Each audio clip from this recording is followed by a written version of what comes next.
হাসরের ময়দানটা থরথর করে কেঁপে উঠবে। ওই সময় নবীরা পর্যন্ত কান্না করবেন, উম্মতেরা পাগলের মতো দৌড়াইবে।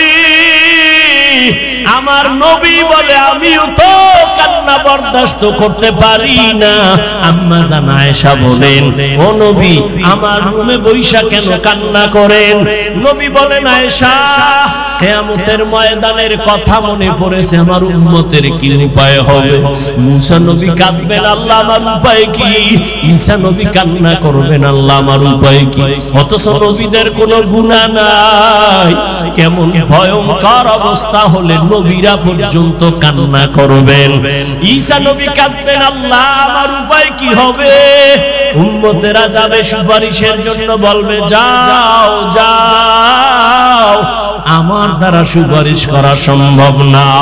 নবী বলেন, আয়েশা এইভাবে সব নবীদের থেকে উম্মতেরা বিমুখ হইয়া সর্বশেষ তালাশ করবে রহমতের নবী কই।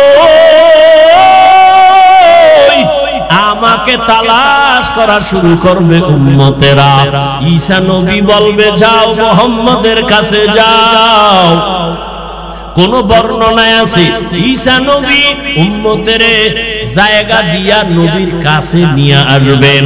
আম্মা জান আয়েশা বলেন, ইয়া রাসূলুল্লাহ ওই সময় কি মহিলারা উলঙ্গ? বলে হ্যাঁ। কয় পুরুষেরা উলঙ্গ? বলে হ্যাঁ। কারো কি লজ্জা লাগবে না? নবী বলেন, আয়েশা হাসরের মাঠ এমন ভয়ঙ্কর হবে, সূর্যের গরমে বেনামাজি গুনাহগারের মাথার মগজগুলো ফাতের মারের মতো ফুটতে থাকবে। কান্নায় এত পাগল, কেউ কারো দিকে তাকাবারও সুযোগ হবে না। নবী নিজে কান্না করতেছে, যার কোনো গুনাহ নাই। ও আল্লাহর বান্দারা, তারা যদি কাঁদে, আবু বকর যদি কাঁদে, তোমার আমার তো কোনো আমলই নাই। তোমার আমার গুনাহ গুনাহ গুনাহ। হাতের দিকে তাকায় দেখি গুনার কারণে আমার হাত নাপাক। আমার চোখের দিকে খেয়াল করে দেখি এই চোখ দিয়ে কত বেগানার দিকে তাকাইছি। আমার গুনার খবর আমার মা জানে না, আমার বাবাই জানে না। যদি জানতো আমারে আর কোনদিন সম্মানের নজরে দেখতেন না। আমার আল্লাহ তো জানে আমি কোন দিন কোন রাত্রে কয়টা গুনাহ করেছি। আল্লাহ বলেন, আমি জানছি তুই যে সারা রাত মেয়েদের সাথে কথা বলছো, তোর মাও দেখে নাই বাবাও দেখে নাই, আমি বাবাই তো দেখছি। আমি আল্লাহ তোর গুনার খবর জানিয়া রাগ কইরা তোরে আমি মাইরা ফলাই নাই। আমি রাগ করিয়া তোরে আমি পানি বন্ধ করি নাই, বাতাস বন্ধ করি নাই, খানা বন্ধ করি নাই, কারণ আমি তোরে আদর করে বানাইছি। আমার ছেলে নাই, মেয়ে নাই, আমার স্ত্রী না, আমি তোদের বড় আশা কইরা মোহাম্মত করে বানাইছি।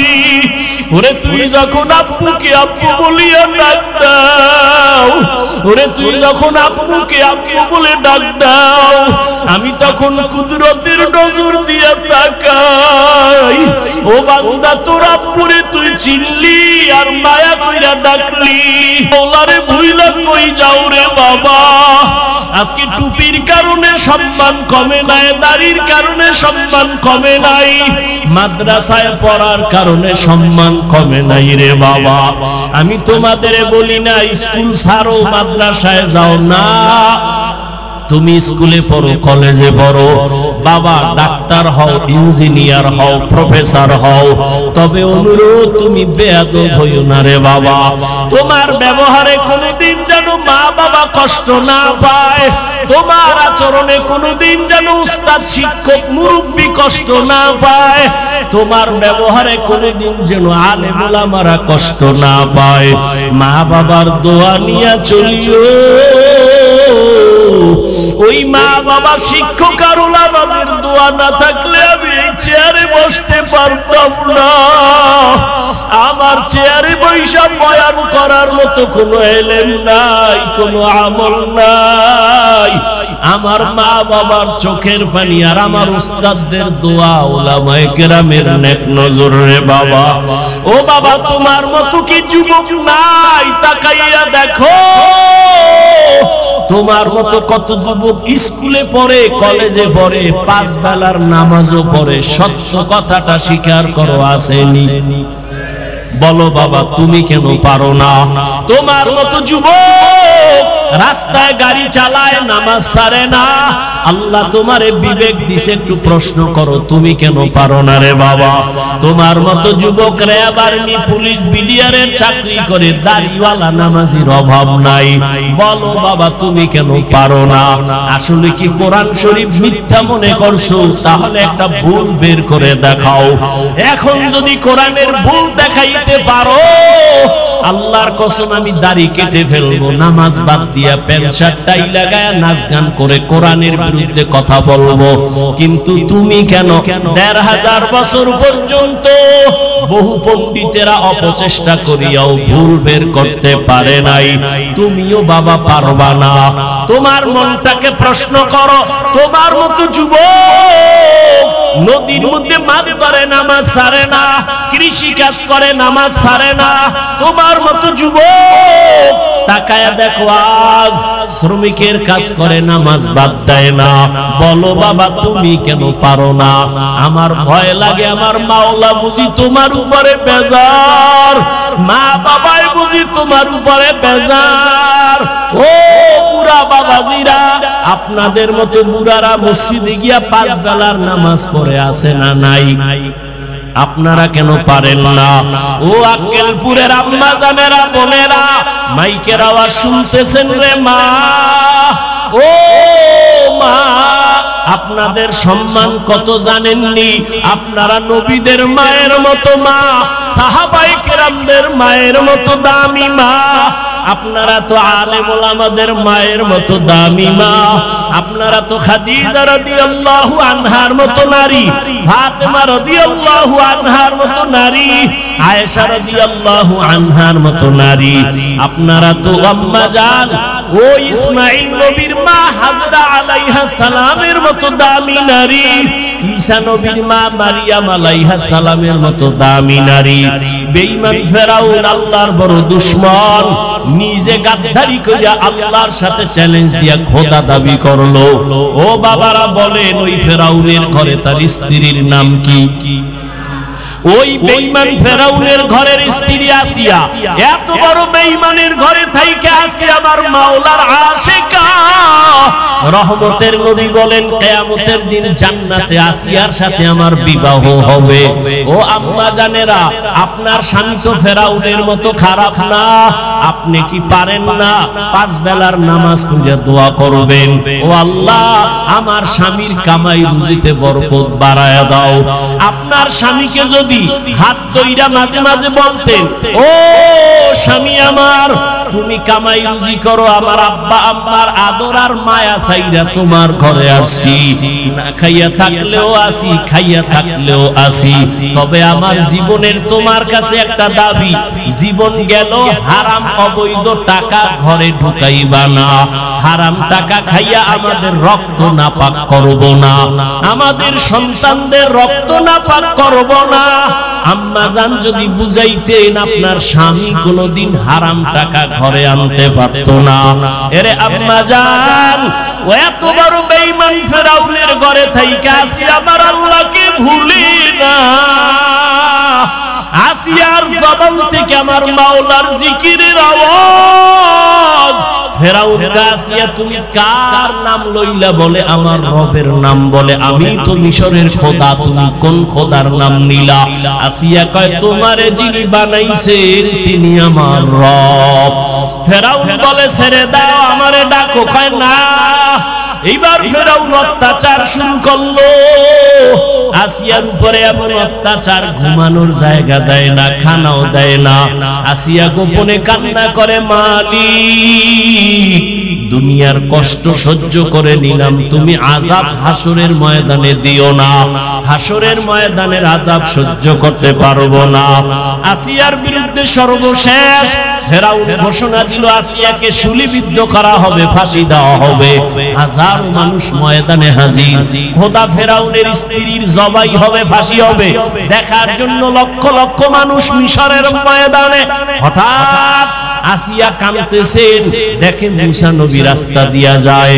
আসিয়া কান্না করে বলে, নবী মুসা জানেননি আমার খবর? কয় জানি। তোমার এখন নাকি ফাঁসি হবে? কয় ঠিক আছে, তবে একটু বলবেন, আপনি তো আল্লাহর সাথে কথা বলেন, বলেন আমার আল্লাহ আমার উপরে রাজি নাকি বেজার? মুসা নবী বলে, রে আসিয়া, আল্লাহ তোমার উপরে খুশি। এই কথা শুনে আসিয়ার কান্না বন্ধ হয়ে গেল, মুস্কি মুস্কি হাসে। এবার আসিয়া শুলির মঞ্চে যাইতেছে। ফেরাউন ডাক দিয়া কয়, আসিয়া এতক্ষণ দেখলাম তুমি কান্না করো, এখন তুমি কেন হাসো? আসিয়া ডাক দিয়া কয়, ফেরাউন তুমি বুঝবা না, তোমার সে চোখ নাই, দেখবা না। আমি আল্লাহর কাছে একটা দোয়া করেছি। ক্বালাত রাব্বিবনি লি ইনদাকা বাইতান ফিল জান্নাহ। আমি আল্লাহকে বলছি, ও আল্লাহ দুনিয়াতে এত বড় ক্ষমতাওয়ালার ঘরে আমার ঘুমানোর জায়গা হলো না, খানা দিল না। ও আল্লাহ আমি তোমার কাছে বিদায় বেলা একটা দাবি জানাই, জান্নাতের ভেতরে তোমার পাশে একটা ঘর বানাইয়া দিও রে মালিক। আমি আসিয়া তাকায়া দেখতেছি ওই জান্নাতের ছবি আমার নজরে ভাসে, এবং আমি দেখতেছি রে ফেরাউন, আজকে তুমি আমাকে শুলিতে সরাইয়া মারবা। লক্ষ লক্ষ ফেরেশতা আসমানে অপেক্ষায় আছে আমাকে জান্নাতে নেওয়ার জন্য। এই জন্য আমি হাসতেছি। ও পর্দার আড়ালের আম্মা জানেরা, আপনার সন্তানকে আদর্শ ডাক্তার বানায়া যান, কোরআন পড়ায় যান। জীবনে ডাক্তার হলো আপনাকে ভুলবে না, দোয়া করতে ভুলবে না। কোরআন পড়িয়া দোয়া করবে, মানুষের দোয়া নিয়ে চলবে। ও পর্দার আড়ালের আম্মা জানেরা, আপনার মতো কত মা, কত বোন এই এলাকায় খুঁজলে পাবেন, পর্দা করে, স্বামীর খেদমত করে, মোবাইলে সময় নষ্ট করে না, নামাজ ছাড়ে না। আম্মা জানেরা, আপনারা কেন পারবেন না? এখনো সময় আছে, তওবা করে নেন। রহমতের নবী বলেন, ও আয়েশা, উম্মতেরা বেকার হইয়া যখন আমার কাছে যাবে, আম্মা জান আয়েশা বলতেছেন, নবী আপনি তখন কোথায় থাকবেন? মুসা নবী কান্না করবে, ঈসা নবী কান্না করবেন, ইব্রাহিম কান্না করবেন, তখন আপনি কোথায় থাকবেন? নবী বলেন, ও আয়েশা আমি মাকামে মাহমুদে আমার রবের কুদরতের সামনে সিজদায় পড়ে কান্না করব। তবে সব নবীরা নিজেদের জন্য কাঁদবেন, আমি একবারও বলবো না ও আল্লাহ আমারে বাঁচাও। আমি নবী কান্না করে বারবার বলবো, আল্লাহ আমার উম্মতের বাঁচাও, আমার উম্মতের বাঁচাও, আমার উম্মত যেন জাহান্নামের আগুনে না যায়। আমার আল্লাহ তখন বলবে, নবী কাঁদবেন না, মাথা উঠাইয়া আপনার উম্মত গুলোরে ধইরা ধইরা নিয়ে যান জান্নাতের পথে। ও আয়েশা, তখন আমি উম্মতের ধরে ধরে নিব জান্নাতের পথের দিকে। আম্মা জান আয়েশা বলেন, নবী কোটি কোটি কোটি মানুষের ভেতরে মুসা নবীর উম্মত, ঈসা নবীর উম্মত, আপনার উম্মতের চিনবেন কেমনে? নবী বলেন, ও আয়েশা আমার আশিক উম্মতেরা যারা ওযু বানাইয়া 5 বেলার নামাজ আদায় করবে, কিয়ামতের ময়দানে তাদের ওযুর জায়গাগুলো নূরের আলোতে ঝলমল করতে থাকবে। আমি নবী দেখে দেখে হাউজে কাউসারের সামনে লাইনে দাঁড় করাইয়া আমি নবী নিজের হাতে কাউসারের পানি দেব পেয়ালা ভরে ভরে, আমার উম্মত পান করিয়া জান্নাতের গেটে গিয়া বলবে। হঠাৎ লাইনে এখনো উম্মত বাকি, একটা পর্দা পড়ে যাবে মাঝখানে। আমি জিজ্ঞাসা করব, এই ফেরেশতা আমার লাইনে উম্মত আসেনি? বলে আছে। পর্দা ফালাইলা কেন? নবীজিকে তখন ফেরেশতারা বলবেন, ইয়া রাসূলুল্লাহ, এই উম্মতগুলো আপনার ভেজাল উম্মত, আপনি দুনিয়া থেকে বিদায়ের পরে এরা সুন্নাত জবাই করছে, নিজেও নামাজ পড়ে নাই, অন্য নামাজ পড়তো তাও পছন্দ করে নাই, নিজেও দাড়ি রাখে নাই, অন্য দাড়ি রাখলে তাও পছন্দ করে নাই, নিজেও হালাল খায় নাই, অন্য হালাল খাইলে তাও পছন্দ করে নাই, নিজেও পর্দা করে নাই, অন্য পর্দা করতে তাও পছন্দ করে নাই। সহিহ হাদিস নবী বলেন, তখন আমি একটু রাগ কইরা বলবো, সহকান সহকা লিমান গায়্যারা মিন বাদি, নবী বলবে দূর হইয়া যা, আমি তোমাদের উম্মত বলে স্বীকার করে নিব না। ওরে বেনামাজি আর গুনাহগারকে আমার আল্লাহ কুদরতি ভাবে আওয়াজ দিয়া বলবেন, ও জাহান্নামের ফেরেশতারা, এই বেনামাজি গুনাহগার গুলোরে জাহান্নামের শিকল লাগাইয়া ধরো। আর যখন আল্লাহর অর্ডার হয়ে যাবে ফেরেশতারা ধরবে, ওয়াসিকাল্লাযিনা কাফারু ইলা জাহান্নামা যুমারা হাত্তা ইযা জাউহা ফুতিহাত আবওয়াবুহা ওয়া ক্বাল, ও আমার কলিজার যুবক, ও বেনামাজি বাবারা, ও দাড়ি কামানেওয়ালা বাবারা, ও বেপরদাওয়ালা বাবারা, দুনিয়াতে একটা মশার কামড় সইতে পারো না, গুনাহ নিয়ে কবরে গেলে আল্লাহর আযাব কেমনে সহ্য করবা? সূর্যের গরম সহ্য করা যায় না, জাহান্নামের আযাব গুনার কারণে কেমনে সহ্য করবা? আমি বয়ানের শুরুতেই বলেছিলাম, আরে আল্লাহ যারে হেদায়েত দিবে না, নবীরে দেখাও কালেমা পড়বে না, আর যার কপাল খুলিয়া যাবে নবীকে জবাই করতে গিয়াও কালেমা পড়বে। জানি নাই ময়দানে কার কি হালাত। ও আমার কলিজার যুবক, আল্লাহর ভয় অন্তরে জমা করিয়া এখনো কি পারবা না তওবা করতে? জীবনে তো কম নামাজ ছাড়ো নাই, কম দাড়ি কাটো নাই, মনে চাইছে আড্ডা দিবা দিছো, মনে চাইছে পার্কে যাবা গেছো, মনে চাইছে কারো হক নষ্ট করবা করছো, মনে চাইছে বেগানার দিকে দৌড়াবা দৌড়াইছো, মনে চাইছে সিনেমা হলে যাবা গেছো, মনে চাইছে গান শুনবা শুনছো।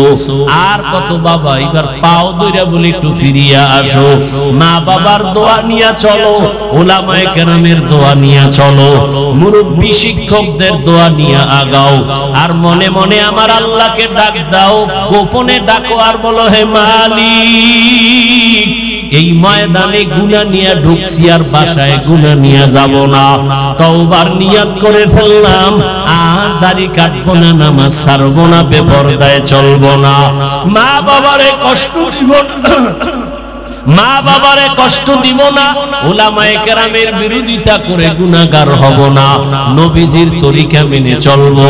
আমার মতো যুবক যদি নামাজ পড়িয়াও চাকরি করে আমি কেন পারবো না? আমার মতো যুবক যদি নামাজ ঠিক রাখিয়া ব্যবসা করে আমি কেন পারবো না? আমার মতো যুবক যদি গাড়ি চালায়া নামাজ পড়ে আমি কেন পারবো না? ও আল্লাহ, আর গুনাহ করব না, তওবার নিয়ত করলাম, গলায় ছুরি আসলে মরে যাব, তারপর আর নামাজ ছাড়ব না, মা বাবার বরদোয়া নিব না, উলামায়ে কেরামের পরামর্শ নিয়ে চলব। তবে সবার কপালে তওবা নসিব হবে না, আল্লাহ যাকে কবুল করবেন সে তওবা করে যাবে, ফজরের সময় দেখা যাবে মসজিদে হাজির হয়ে গেছে। আর যার কপাল বড় খারাপ, তওবা না করিয়া আরো বিরোধিতায় লিপ্ত হয়ে যাবে রাস্তায় গিয়া। ও আল্লাহ, জানি না কার অন্তরের কি হালাত, আমি আপনার কাছে আবদার জানাই, এখানে কত উলামায়ে কেরাম হাজির, কত সাদা দাড়িওয়ালারা হাজির, পর্দার আড়ালে কত মা বোনেরা হাজির। ও আল্লাহ, একজনের তওবাও খালি ফিরাইয়া দিবেন না।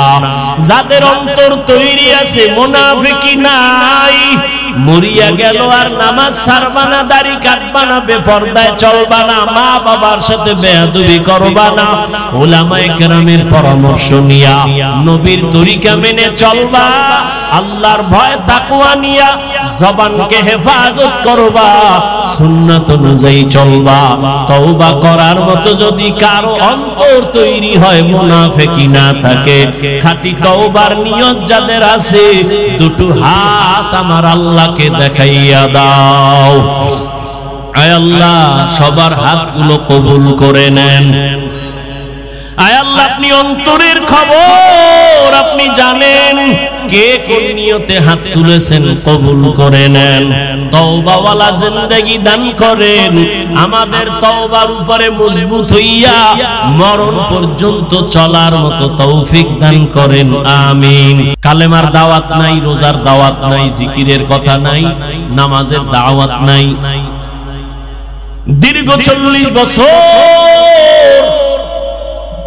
রহমতের নবী বাইতুল্লাহ থেকে একটু হেঁটে হেঁটে কিছু দূর হেরা পাহাড়, ওই পাহাড়ের উপরে উঠিয়া ভেতরে একটা গর্তের মধ্যে বসে বসে আল্লাহর ধ্যানে সময় কাটাচ্ছেন। একদিন আর দুদিন না, সপ্তাহকে সপ্তাহ, মাসকে মাস নবী বাসায় যান না। আম্মা জান খাদিজা রাদিয়াল্লাহু আনহা মহিলা হইয়া নাস্তা বানাইয়া ওই পাহাড় বেয়ে উপরে উঠা কষ্ট করে নবীজির কাছে নাস্তা গিয়া পৌঁছাইয়া দিতেন।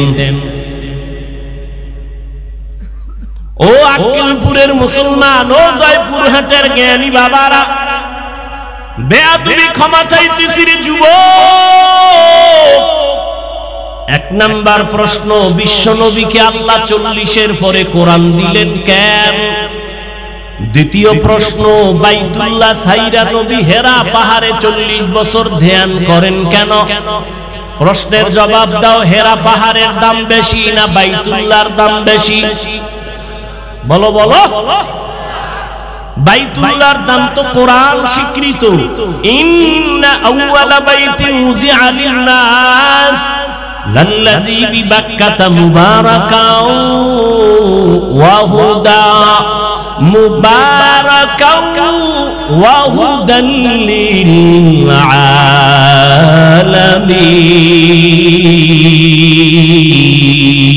আলামিন। ইকালাম জিন্দা কুরআনে হাকিম হিকমতে উলা ইয়াজালাসতু কাদিম। আল্লাহর ঘরের দাম তো তুলনাই হবে না। জমিনে যত মসজিদ, এগুলো কার ঘর? সব আল্লাহর ঘর। টাঙ্গাইলে যাবেন, ওখানে কত গম্বুজের দামি পাথর দিয়া মসজিদ বানাইছে। অর্ধুলাঙ্গ নারীরাও গিয়া ছবি তুলতে যায়, আজান হয় কপাল পোড়া, নামাজ পড়ে না।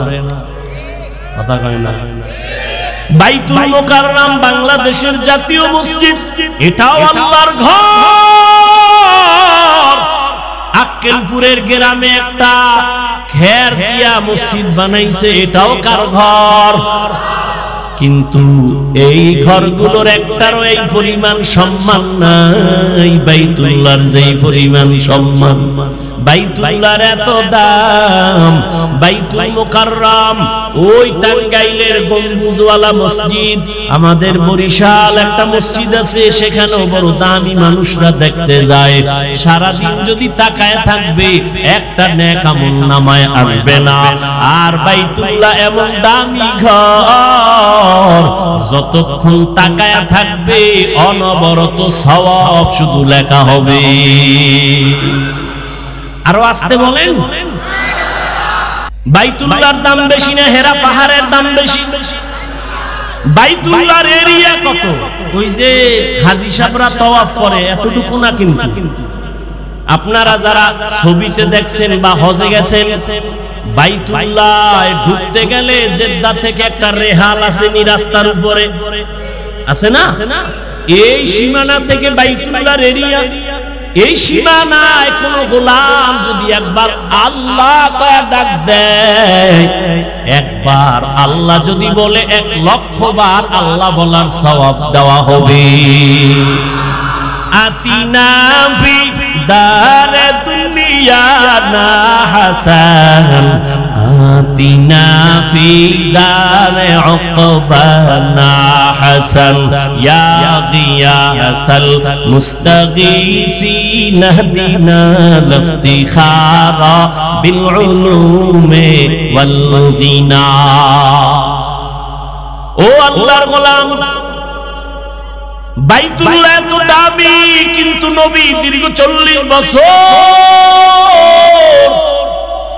বাইতুল্লাহ ছেড়ে ওই জঙ্গল পাহাড় পেরিয়ে হেরা পাহাড়ের গুহায় গিয়ে নবী সপ্তাহে সপ্তাহ ধ্যান করলেন আক্কেলপুরের জ্ঞানীদের কাছে এটাও প্রশ্ন বাইতুল্লাহ এত দামি ঘর যার দিকে তাকাইলে সওয়াব এটা ছাইরা হেরা পাহাড়ে নবী সময় কাটাইলেন কেন প্রশ্ন আছে না নাই বিবেকেরে বুঝাও উত্তরে আল্লাহ বিবেক দেয় নাই ভালো মন্দ যাচাই করা আল্লাহ মানুষকে দিয়েছেন ভাবো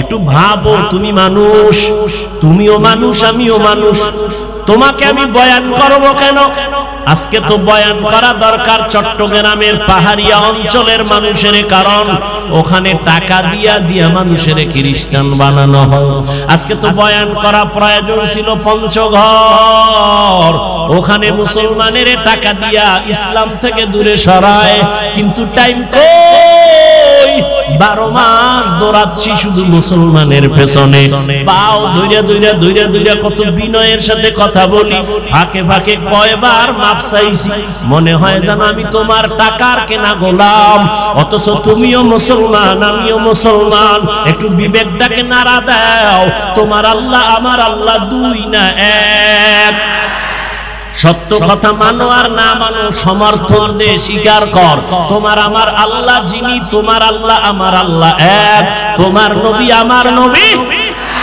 তোমার কাবা আমার কাবা এক তোমার কালেমা আমার কালেমা তোমার কোরআন আমার কোরআন তোমার ধর্ম আমার ধর্ম ভালো করে বুঝো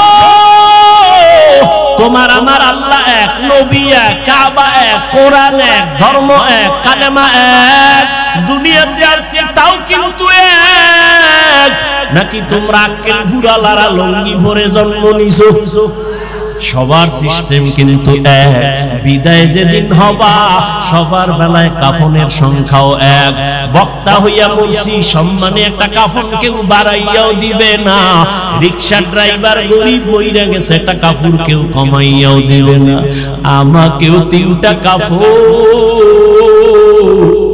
গরিব বাবা তোমারও কিন্তু 3টা কাফন কেন কাফনের সংখ্যা এক কালার হবে আলাদা আমগো হুজুরদের কাফনের কালার এক রকম তোমাদের কালার বুঝি আর এক রকম না বাবা কে হুজুর না কে ইমাম কে মুক্তাদি কে আলেম কে গায়রে আলেম কে ধনী কে গরিব সবার বেলায় কাফনের কালারও এক সাদা কাফনের উপরে লেখা থাকবে বড় হুজুরের লাশ কাফনের উপরে লেখা থাকবে এমপি সাহেবের লাশ কাফনের উপরে লেখা থাকবে বড় কোম্পানির ম্যানেজারের লাশ তাহলে এত ভাব কেন আমি আজকে বক্তা যতই ভাব দেখাই না কেন তুমি টাকার বাহাদুরি যতই দেখাও না কেন রে বাবা যেদিন সাদা কাফনে ঢুকবি সেই দিন সব বাহাদুরি শেষ হয়ে যাবে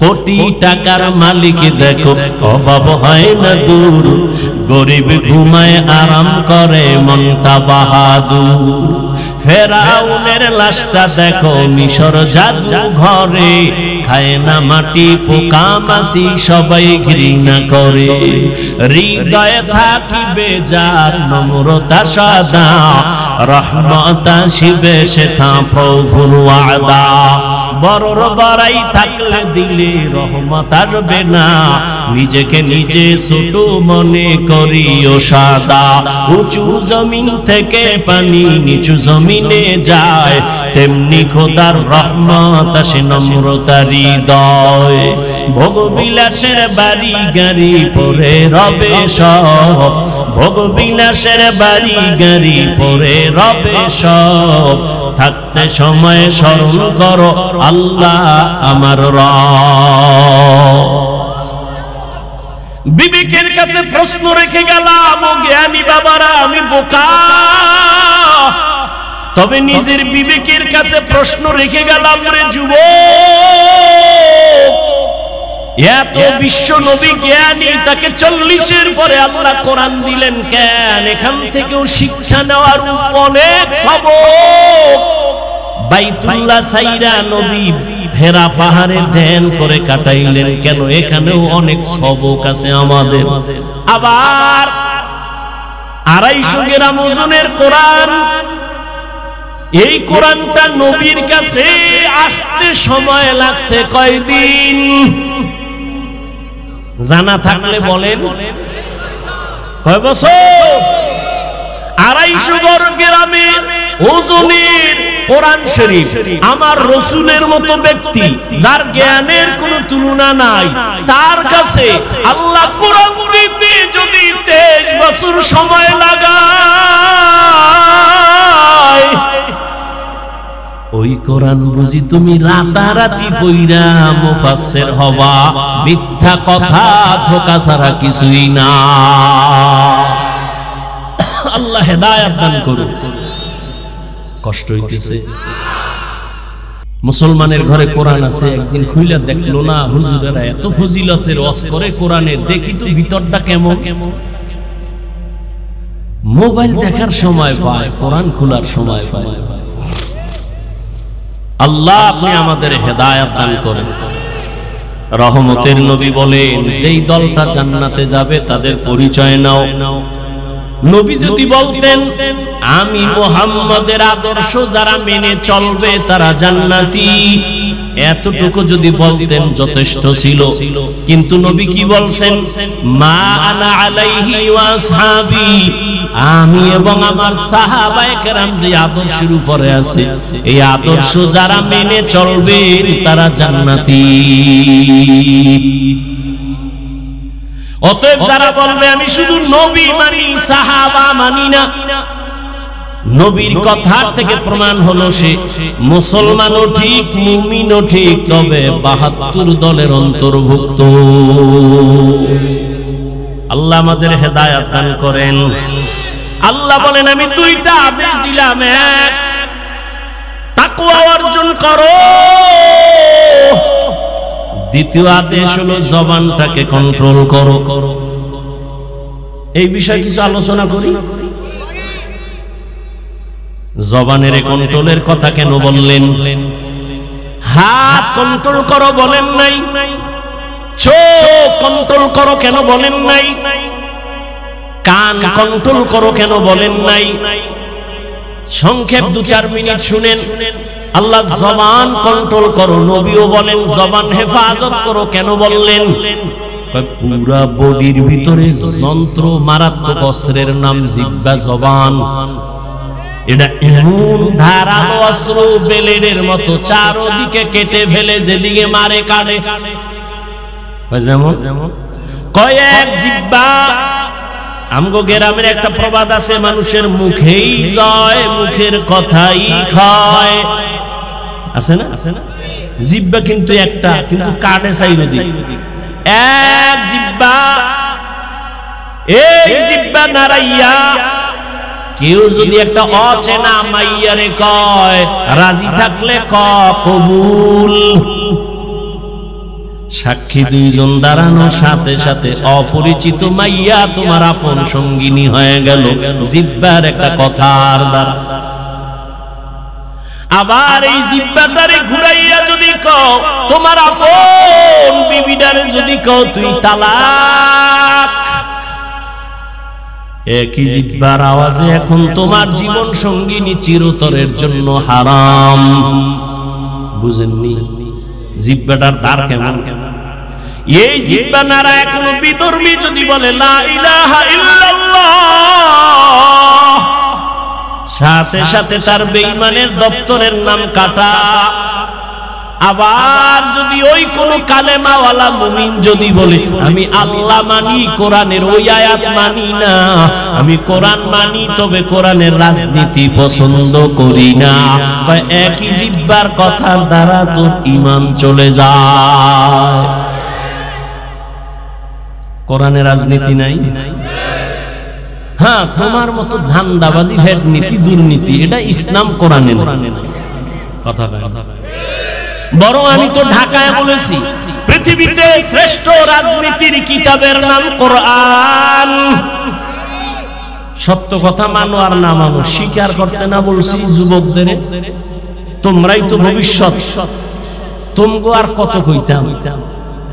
রহমতের নবী খুশি, বিপদ মুহূর্তে চতুর্দিক থেকে মুসিবত, নবীর ঘরের পাশে সব রেডি, নবীরে মারবে। মায়ার নবী কান্নে কান্না করেন, সন্তান বিপদে পড়লে আব্বার কাছে টেলিফোন করে, আব্বা কয়, আব্বা কই তুমি আসো, বাবা আমার উপরে বিপদ, তাড়াতাড়ি দৌড়াও।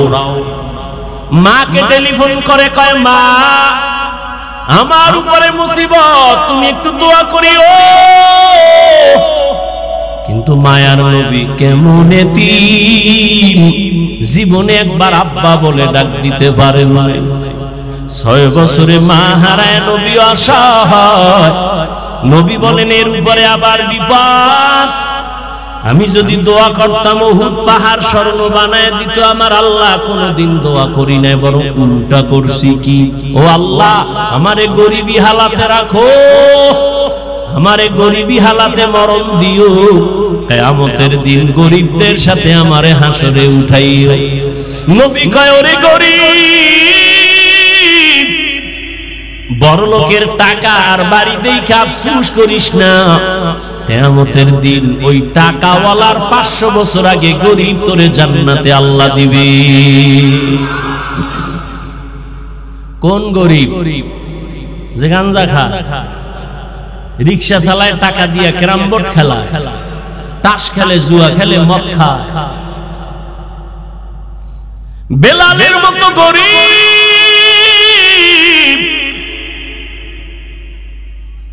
যদিও জান্নাতের টিকিট পায় না, আশারায় মুবাশশারায় বেলালের নাম নাই, কিন্তু আরশে আজিমে বেলালের আওয়াজ।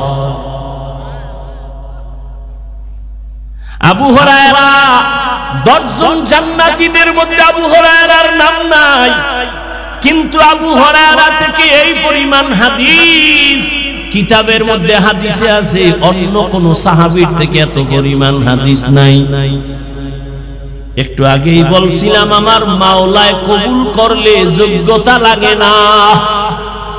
দুনিয়ার মানুষ সম্মানের চেয়ারে বসাবার আগে যোগ্যতা চায়, আর আমার আল্লাহ যাকে চেয়ার দিবেন তাকে চেয়ারে বসাইয়া যোগ্যতা দেয়। ভাইরা আমার, জবানের একটা কথার দ্বারা মুমিন, আবার এক কথার দ্বারা বেঈমান। রহমতের নবী বলেন, যখন আমার চারদিকে অন্ধকার, দুশমন, আমি এত গরিব, আমার 3 বছর পর্যন্ত শিয়াবে আবু তালিবের মধ্যে গৃহবন্দী করে রাখছে, খানা দেয় না, পানি দেয় না। আমি আল্লাহর এত প্রিয়, গাছের পাতা ছিঁড়ে ছিঁড়ে আমার পেটের ক্ষুধা নিবারণ করি, চাবায়া চাবায়া খাইয়া। ওই নবী বলেন, ওই বিপদের সময় সব বুড়ারা আমার বিরোধিতা করেছে, যুবকেরা আমার উপকার করেছে। এই যুবক, 1500 বছর পর রাসূলের আদর্শের একটা উপকার কি করছো? একটা যুবক দাঁড়িয়ে রাখছে, আলহামদুলিল্লাহ, যুবক ভাই অনেক ভালো দেখায়, দোয়া করিস আমিও যেন রাখতে পারি। উল্টা না মারছো, তুমি জিজ্ঞাসা তোর বয়স কত, কয় এত, এত তাড়াতাড়ি বুঝুরবো? এমন ভাবে তুমি কথা বলছো যে ওর অন্তরে কষ্ট গেছে, আল্লাহ তোমার উপরে বেজার হয়ে গেছে। এরে আল্লাহর গোলাম, জবান এমন একটা ধারালো অস্ত্র, বিচারকের চেয়ারে বসিয়া জিহ্বা নাড়ায় যদি কয় আসামি, ফাঁসির আসামিরে কয় তোরে খালাস, ফুলের মালা পরে বাড়ি। আবার বিচারক ওই জিহ্বা নাড়াইয়া বাম দিকে তাকায় যদি কয় পুলিশ, নিরপরাধীরে ধর, নিরপরাধী ফাঁসির মঞ্চে হাজির। জিহ্বা মারাত্মক অস্ত্র, আবার এটা আল্লাহর আলাদা একটা সুন্দর নিয়ামত বটে। কয় কেমন? কয় খানা নিয়ে বসছো, চোখ দিয়ে সব দেখছো, কোনো ময়লা নাই, ময়লা নাই, কিছুই নাই। তোমার চোখের রাডার সব বাছাই করে যখন লোকমা মুখে দিছো, জিহ্বার রাডারে ধরা পড়ছে একটা চুল। পড়েনি?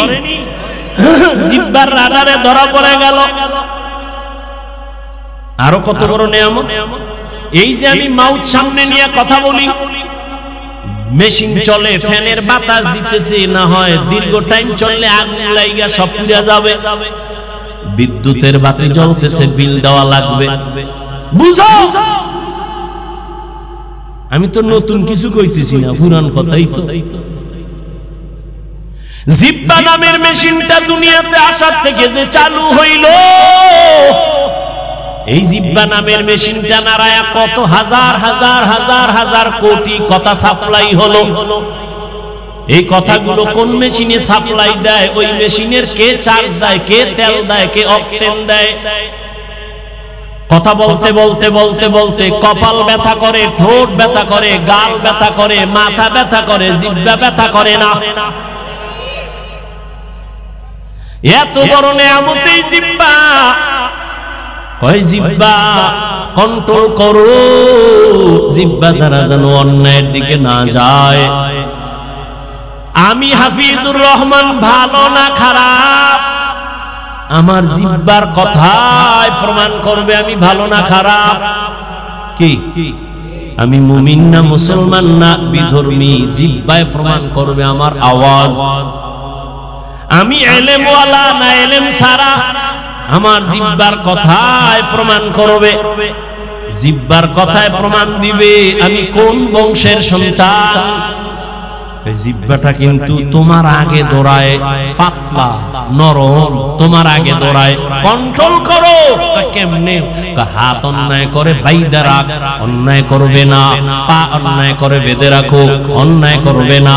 কান অন্যায় করলে পট্টি লাগা, অন্যায় কথা কানে আসবে না। চোখ যদি অন্যায় দেখে কালা চশমা লাগা, আর অন্যায় দেখবে না। জিহ্বা যদি অন্যায় করে কেমনে ঠিক করি? কয় রশি দিয়া বাঁধবি নি? কয় পারবো না। কষ্টে লাগানো যাবে নি? তাও না। সুপার গুলো লাগাবি? তাও সম্ভব না। জিহ্বাটারে কন্ট্রোল কেমনে করি? বড় মারাত্মক। আল্লাহ কয় এটা আমার কুদরতের এমন একটা নিয়ামত, এটাকে যদি কন্ট্রোল করতে চাও, আমি মাওলার একটা কুদরতি মেডিসিন আছে, ওইটা দিয়া ধর, জিহ্বা আর লাইন ছাড়া চলবে না।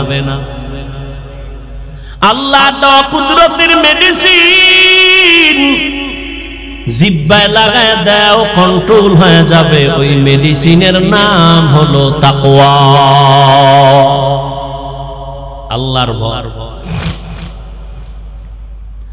আল্লাহর ভয় জিহ্বাটা দিয়া ধরো, জবানটারে কন্ট্রোল করো। আল্লাহর ভয় তাকওয়া মানি। এখানে আমি যদি প্রশ্ন করি কারা কারা আল্লাহকে ভয় করেন, সবাই হাত উঠায় বলবে হুজুর গো থেকে আরো বেশি করি।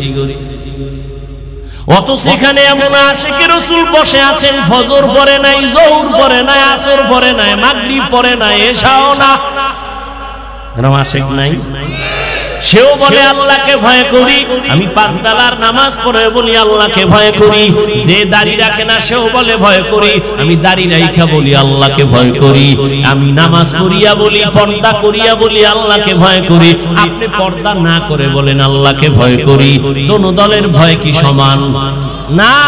তাহলে ভয়ের হাকিকতটাই তো বুঝি নাই। আল্লাহকে ভয় করার হাকিকতটা কি?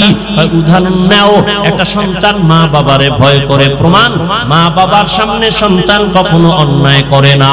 ঠিক একটা ছাত্র শিক্ষকের ভয় করে, প্রমাণ শিক্ষকের সামনে ছাত্র অন্যায় করে না। ঠিক যেই মানুষগুলো আমার আল্লাহর আযাবকে ভয় করবেন, গলায় ছুরি লাগাবে, দাড়ির মধ্যে ছুরি লাগাবে না। हर के दारत खौफे हक दर दिल मदम जन्नतुल मअवा देहत ओ राम मकाम जुज़बा हक ची जे मखाद इंसो जा फजले उआ मस्ते दर्जुम ला जहा আল্লাহ তাআলার প্রতি আযাবের ভয় আর এই তাকওয়া আল্লাহর ভয় তোমার অন্তরে নিতে হবে কোথা থেকে নিবা লিকুল্লি শাইইন মা'দিনুন মা'দিনুত তাকওয়া কুলুবুল আরিফিন প্রত্যেক ভালো জিনিস রাখার গোডাউন আছে তাকওয়ার গোডাউন হলো আল্লাহর প্রিয় বান্দাদের কলব তাদের সাথে লাইন লাগাও নজর লাগবে তো অন্তরের মধ্যে আল্লাহর ভয় চলে আসবে আল্লাহ তাআলা তাকওয়াওয়ালাদেরকে আলাদা পাওয়ার দান করেন যেই পাওয়ার সাধারণ মানুষকে দান করেন না ও এলাকার মা বোনেরা ও যুবক বাবারা আমি বলতেছিলাম আপনার আমার আল্লাহ এক নবী এক কোরআন এক কাবা এক ধর্ম এক কালেমা এক কাফন এক কালার এক কবরের সাইজও এক কবরের মধ্যে প্রশ্ন হবে তিনটা তাও এক রবের পরিচয় দাও ধর্মের পরিচয় দাও রাহমাতুল লিল আলামিনের পরিচয় দাও এই তিনটা প্রশ্নের জবাব যে দিবে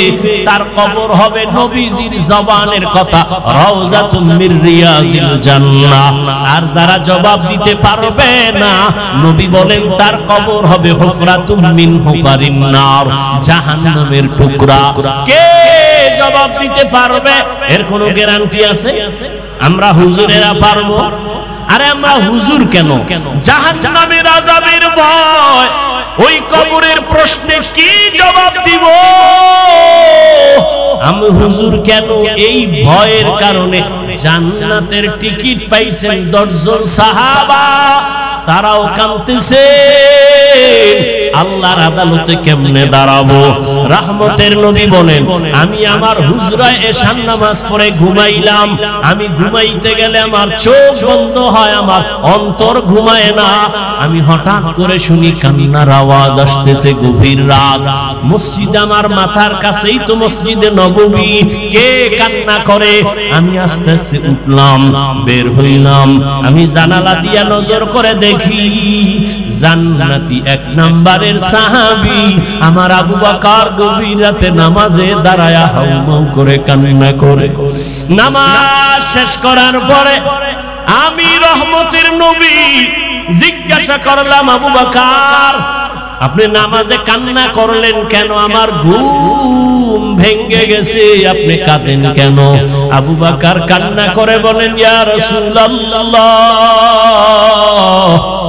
আল্লাহর আদালতে আমি কেমনে দাঁড়াবো সেই ভয় নামাজে কান্না করেছে রহমতের নবী বলেন আবু বকর আপনাকে তো আল্লাহ জান্নাতের 1 নাম্বার সাহাবী ঘোষণা দিয়েছেন এরপর আপনার কিসের ভয় আবু বকর বলেন ইয়া রাসূলুল্লাহ যে আল্লাহ আমাকে খুশি হইয়া জান্নাতের টিকিট দিয়েছেন ওই আল্লাহ যদি আমার উপরে আবার কোনো কারণে বেজার হইয়া যায় টিকিটটা ক্যান্সেল হয়ে যাবে এই ভয়ে কান্না করি হাসরের ময়দানটা বড় ভয়ঙ্কর ও নবী আপনিই তো বলেছেন আল্লাহর নবী আপনিই তো বলেছেন এই জমিন হবে কিয়ামতের মাঠ আরাফার ময়দান হবে আল্লাহর বিচারালয় আদালত নবী আপনিই তো বলেছেন আর কান্নাও করেছেন আপনি নিজে কিয়ামতের বয়ান করতে গিয়ে নবী আপনি কান্না করেছেন আমরাও কান্না করেছি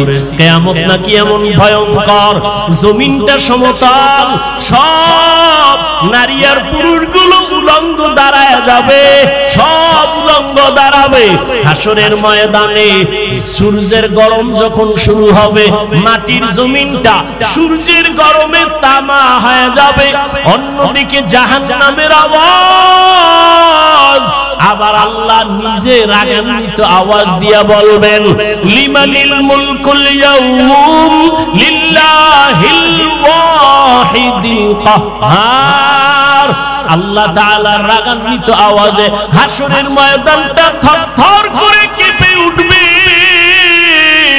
ওই সময় নবীরা পর্যন্ত কান্না করবেন, উম্মতেরা পাগলের মতো দৌড়াইবে। আমার নবী বলে আমিও তো কান্না বরদাস্ত করতে পারি না। আম্মা জান আয়েশা বলেন, ও নবী আমার রুমে বৈশা কেন কান্না করেন? নবী বলেন, আয়েশা কিয়ামতের ময়দানের কথা মনে পড়েছে, আমার উম্মতের কি উপায় হবে?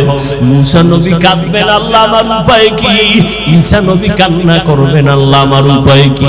অথচ নবীদের কোনো গুনাহ নাই। কেমন ভয়ঙ্কর অবস্থা হলে নবীরা পর্যন্ত কান্না করবেন। ঈসা নবী কাঁদবেন, আল্লাহ আমার উপায় কি হবে? উম্মতেরা যাবে সুপারিশের জন্য, বলবে যাও যাও, আমার দ্বারা সুপারিশ করা সম্ভব না। নবী বলেন, আয়েশা এইভাবে সব নবীদের থেকে উম্মতেরা বিমুখ হইয়া সর্বশেষ তালাশ করবে রহমতের নবী কই। আমাকে তালাশ করা শুরু করবে উম্মতেরা। ঈসা নবী বলবে, যাও মুহাম্মদের কাছে যাও। কোন বর্ণনায় আছে ঈসা নবী উম্মতের জায়গা দিয়া নবীর কাছে নিয়ে আসবেন। আম্মা জান আয়েশা বলেন, ইয়া রাসূলুল্লাহ ওই সময় কি মহিলারা উলঙ্গ? বলে হ্যাঁ। কয় পুরুষেরা উলঙ্গ? বলে হ্যাঁ। কারো কি লজ্জা লাগবে না? নবী বলেন, আয়েশা হাসরের মাঠ এমন ভয়ঙ্কর হবে, সূর্যের গরমে বেনামাজি গুনাহগারের মাথার মগজগুলো ভাতের মারের মতো ফুটতে থাকবে। কান্নায় এত পাগল, কেউ কারো দিকে তাকাবারও সুযোগ হবে না। নবী নিজে কান্না করতেছেন, যার কোনো গুনাহ নাই। ও আল্লাহর বান্দারা, তারা যদি কাঁদে, আবু বকর যদি কাঁদে, তোমার আমার তো কোনো আমলই নাই। তোমার আমার গুনাহ গুনাহ গুনাহ। হাতের দিকে তাকায় দেখি গুনার কারণে আমার হাত নাপাক। আমার চোখের দিকে খেয়াল করে দেখি এই চোখ দিয়ে কত বেগানার দিকে তাকাইছি। আমার গুনার খবর আমার মা জানে না, আমার বাবাই জানে না। যদি জানতো আমারে আর কোনদিন সম্মানের নজরে দেখতেন না। আমার আল্লাহ তো জানে আমি কোন দিন কোন রাত্রে কয়টা গুনাহ করেছি। আল্লাহ বলেন, আমি জানছি তুই যে সারা রাত মেয়েদের সাথে কথা বলছো, তোর মাও দেখে নাই বাবাও দেখে নাই, আমি বাবাই তো দেখছি। আমি আল্লাহ তোর গুনার খবর জানিয়া রাগ কইরা তোরে আমি মাইরা ফলাই নাই। আমি রাগ করিয়া তোরে আমি পানি বন্ধ করি নাই, বাতাস বন্ধ করি নাই, খানা বন্ধ করি নাই, কারণ আমি তোরে আদর করে বানাইছি। আমার ছেলে নাই, মেয়ে নাই, আমার স্ত্রী না, আমি তোদের বড় আশা কইরা মোহাম্মত করে বানাইছি। ওরে তুই যখন আব্বুকে আব্বু বলিয়া ডাক দাও, ওরে তুই যখন আব্বুকে আব্বু বলে ডাক দাও, আমি তখন কুদরতের নজর দিয়া তাকাই। ও বান্দা, তোর আব্বুরে তুই চিনলি আর মায়া কইরা ডাকলি, ওলারে ভুইলা কই যাও রে বাবা। আজকে টুপির কারণে সম্মান কমে নাই, দাড়ির কারণে সম্মান কমে নাই, মাদ্রাসায় পড়ার কারণে সম্মান কমে নাই রে বাবা। আমি তোমাদের বলি না স্কুল ছাড়ো, মাদ্রাসায় যাও না। তুমি স্কুলে পড়ো, কলেজে পড়ো, বাবা ডাক্তার হও, ইঞ্জিনিয়ার হও, প্রফেসর হও, তবে অনুরোধ তুমি বেয়াদব হইও না রে বাবা। তোমার ব্যবহারে কোনোদিন যেন মা বাবা কষ্ট না পায়, তোমার আচরণে কোনোদিন যেন উস্তাদ শিক্ষক মুরব্বী কষ্ট না পায়, তোমার ব্যবহারে কোনোদিন যেন আলেম ওলামারা কষ্ট না পায়। মা বাবার দোয়া নিয়ে চলিও। ওই মা বাবা শিক্ষক আর ওলামাদের দোয়া না থাকলে আমি এই চেয়ারে বসতে পারতাম না। আমার চেয়ারে বৈশা বয়ান করার মতো কোনো এলেম নাই, কোনো আমল নাই। আমার মা বাবার চোখের পানি আর আমার উস্তাদদের দোয়া, ওলামায়ে কেরামের নেক নজর রে বাবা। ও বাবা, তোমার মতো কি যুবক নাই? তাকাইয়া দেখো তোমার মতো কত যুবক স্কুলে পড়ে, কলেজে পড়ে, 5 বেলার নামাজও পড়ে, সত্য কথাটা স্বীকার করো আসেনি? বলো বাবা তুমি কেন পারো না? তোমার মতো যুবক রাস্তায় গাড়ি চালায়, নামাজ ছাড়ে না। আল্লাহ তোমারে বিবেক দিছে, একটু প্রশ্ন করো তুমি কেন পারো না রে বাবা? তোমার মতো যুবক র্যাব, আর্মি, পুলিশ, বিডিআরের চাকরি করে, দাড়িওয়ালা নামাজির অভাব নাই। বলো বাবা তুমি কেন পারো না? আসলে কি কোরআন শরীফ মিথ্যা মনে করছো? তাহলে একটা ভুল বের করে দেখাও। এখন যদি কোরআনের ভুল দেখাইতে পারো, আল্লাহর কসম আমি দাড়ি কেটে ফেলবো, নামাজ বাদ দিয়া প্যান্ট শার্ট টাই লাগায় নাচ গান করে কোরআনের বিরুদ্ধে কথা বলবো। কিন্তু তুমি কেন ১৫০০ বছর পর্যন্ত বহু পণ্ডিতেরা অপচেষ্টা করিয়াও ভুল বের করতে পারে নাই, তুমিও বাবা পারবা না? তোমার মনটাকে প্রশ্ন করো। তোমার মতো যুবক নদীর মধ্যে মাছ ধরে, নামাজ ছাড়ে না, কৃষি কাজ করে, নামাজ ছাড়ে না। তোমার মতো যুবক তাকায়া দেখো আজ শ্রমিকের কাজ করে, নামাজ বাদ দেয় না। বলো বাবা তুমি কেন পারো না? আমার ভয় লাগে, আমার মাওলা বুঝি তোমার উপরে বেজার, মা বাবাই বুঝি তোমার উপরে বেজার। ও বুড়া বাবাজিরা, আপনাদের মতো বুড়ারা মসজিদে গিয়া 5 বেলার নামাজ পড়ে আছে না নাই? আপনারা কেন পারেন না? ও আক্কেলপুরের আম্মা জানেরা, বোনেরা, মাইকের আওয়াজ শুনতেছেন রে মা? ও মা, আপনাদের সম্মান কত জানেননি? আপনারা নবীদের মায়ের মতো মা, সাহাবায়ে কেরামদের মায়ের মতো দামি মা। আপনারা তো আলেম ওলামাদের মায়ের মতো দামি মা।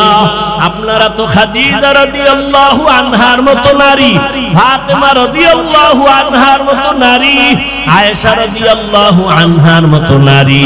আপনারা তো আম্মা জান ও ইসমাঈল নবীর মা হাজরা আলাইহা সালামের মতো দামি নারী, ঈসা নবীর মা মারিয়াম আলাইহা সালামের মতো দামি নারী। বেঈমান ফেরাউন আল্লাহর বড় দুশমন, নিজে গাদ্দারি কইরা আল্লাহর সাথে চ্যালেঞ্জ দিয়া খোদা দাবি করলো। ও বাবারা বলেন ওই ফেরাউনের ঘরে তার স্ত্রীর নাম কি? ওই বেঈমান ফেরাউনের ঘরের স্ত্রী আসিয়া, এত বড় বেঈমানের ঘরে থাইকা আসিয়া আমার মাওলার আশিকা। রহমতের নবী বলেন কিয়ামতের দিন জান্নাতে আসিয়ার সাথে আমার বিবাহ হবে। ও আম্মা জানেরা, আপনার স্বামী তো ফেরাউনের মতো খারাপ না। আপনি কি পারেন না 5 বেলার নামাজ পড়ে দোয়া করবেন, ও আল্লাহ আমার স্বামীর কামাই রুজিতে বরকত বাড়ায়া দাও। আপনার স্বামীকে যদি হাত ধইরা মাঝে মাঝে বলতেন, ও স্বামী আমার, তুমি কামাই রুজি করো, আমার আব্বা আম্মার আদর আর মায়া চাইরা তোমার ঘরে আসি, না খাইয়া থাকলেও আসি, খাইয়া থাকলেও আসি, তবে আমার জীবনের তোমার কাছে একটা দাবি, জীবন গেল হারাম অবৈধ টাকা ঘরে ঢুকাইবা না, হারাম টাকা খাইয়া আমাদের রক্ত নাপাক করব না, আমাদের সন্তানদের রক্ত নাপাক করব না। আম্মা জান যদি বুঝাইতেন, আপনার স্বামী কোনদিন হারাম টাকা ঘরে আনতে পারতো না। এরে আম্মা জান, ও এত বড় বেঈমান ফেরাউনের ঘরে থাইকা আসিয়া আমার আল্লাহকে ভুলি না। আসিয়ার জবান থেকে আমার মাওলার জিকিরের আওয়াজ। ফেরাউন আসিয়া তুমি কার নাম লইলা? বলে আমার রবের নাম। বলে আমি তো মিশরের খোদা, তুমি কোন খোদার নাম নিলা? আসিয়া কয় তোমারে যিনি বানাইছেন তিনি আমার রব। ফেরাউন বলে ছেড়ে দাও, আমারে ডাকো। কয় না। এইবার ফেরাউন অত্যাচার শুরু করলো। আসিয়ার উপরে এমন অত্যাচার, ঘুমানোর জায়গা দেয় না, খানাও দেয় না। আসিয়া গোপনে কান্না করে, মালিক